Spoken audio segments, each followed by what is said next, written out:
What's up kami ni Farm?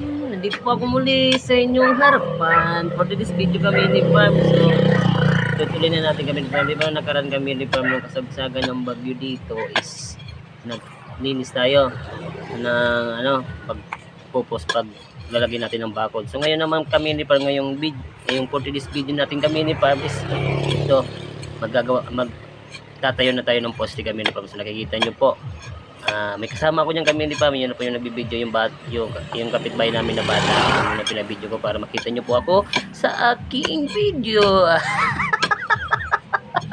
Para makita nyo naman kami ni Farm na ginagawa ko talaga kami ni Farm, hindi lang yung finished product. Kung baga, simula tayo sa umpisa. Yan kami ni Farm, nakikita nyo po, ayan kami ni Farm. So madami-dami din yung kami ni Farm. Nagsimula ako kami ni Farm na alas 6, natapos ako ng alas 8.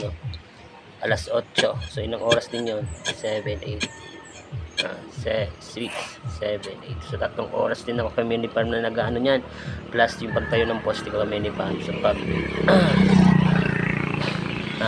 ng bakod. So bukas naman kami ni Farm, magbabakod na ako dyan. Makikita nyo po dyan, isasama ko naman yung aking ama. Wala tayong ibang katulong kundi yung ating tatay. So ating ama, kaya pipilitin naman natin.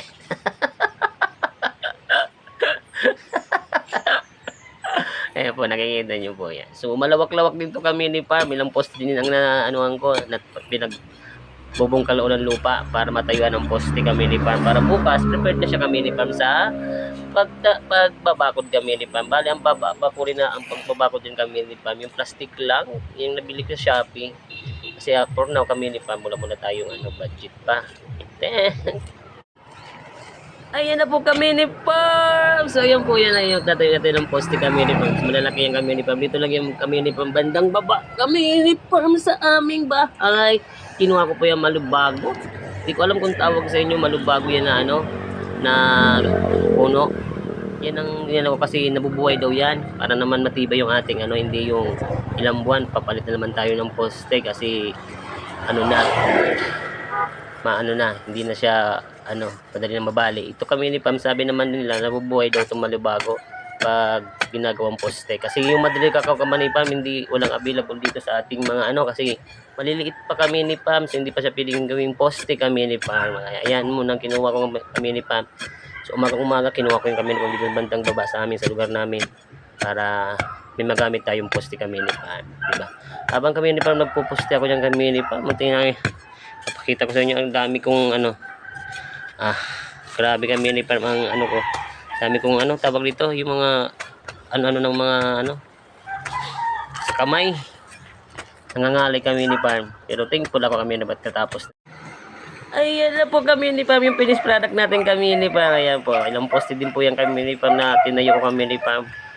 Sumuko na ako kami ni Farm kanina kasi sobrang init na masakit na sa katawan kami ni Farm. Kaya ayan, paano natapos ko naman kami ni Farm yung pagpuposte natin para bukas prepared na tayo kami ni Farm sa pagbabakod kami ni Farm. Ayan, nakita nyo po, madami din po yan kami ni Farm. So ang naposte ko kami ni Farm, natapos ko dito kami ni Farm, bandang papunta naman doon ang gagawin kong poste.